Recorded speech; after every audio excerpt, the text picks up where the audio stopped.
Hello everyone, this week's parasha is Parashat VaYechi, the end of the book of Bereshit, the book that starts it all, that tells us who we are, where we come from, what's our obligation, and our relationship with God.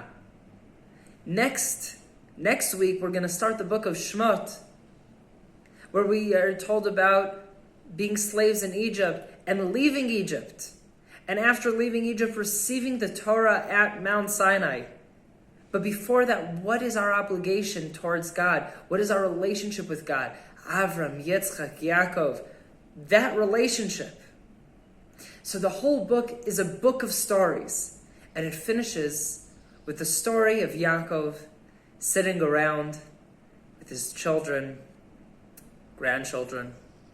And he's giving blessings to all of his children.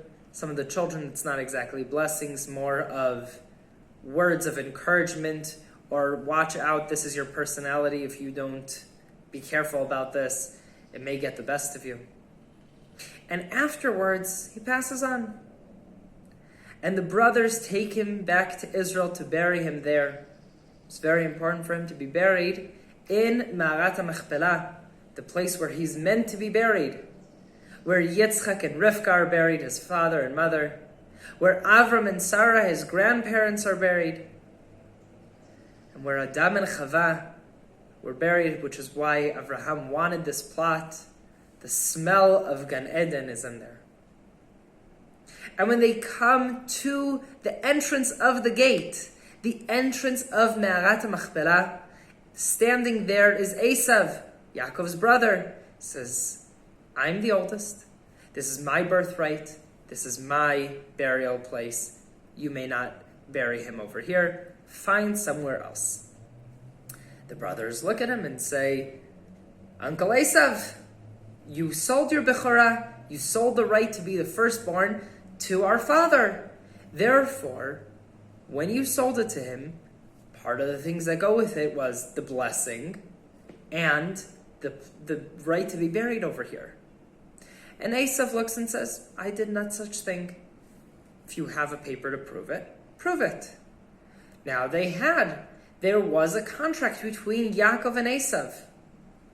And the Midrash tells us a story about this. That Esav is blocking them and he says, show me the contract. So they send Naphtali, Ayala Shlucha, the fastest one of the tribes, to run back to Egypt to go get it. Meanwhile, standing around, trying to discuss this with Esav of this is not respectful to leave Yaakov dead and not buried. Let us bury him. He says, once Naphtali comes back, we'll talk. Meanwhile, one of the tribes, the tribe of Dan, he had a son. His son's name was Chushim. Chushim means senses. Chushim was deaf. And sign language was not so developed back then. So they try to explain to Chushim what's going on, because he's trying to understand. He's going, whoa, what's happening? And they sign language to him. Esav is not letting us bury Saba. He's not letting us bury Yaakov. So Chushim says, oh, okay, no problem. And he takes out his sword and he cuts Esav's head off. And Esav's head rolls into Me'arat HaMachpelah. And if you go to Ma'arat HaMachpelah, in the entrance, there is a place where it says, this is the burial place of the head of Esav at the entrance of the cave. And they go and bury Yaakov. And there's something so amazing about this. There's something so simple, and yet so complex. There are simple answers. There is an answer when things are not going the right way. And Chushim does not understand all of the politics going around. He understands there's something that's true. Yaakov needs to be buried in Ma'arat HaMachpelah. And there's something that is not true, standing in front and must be removed. Esav saying, you cannot bury him here.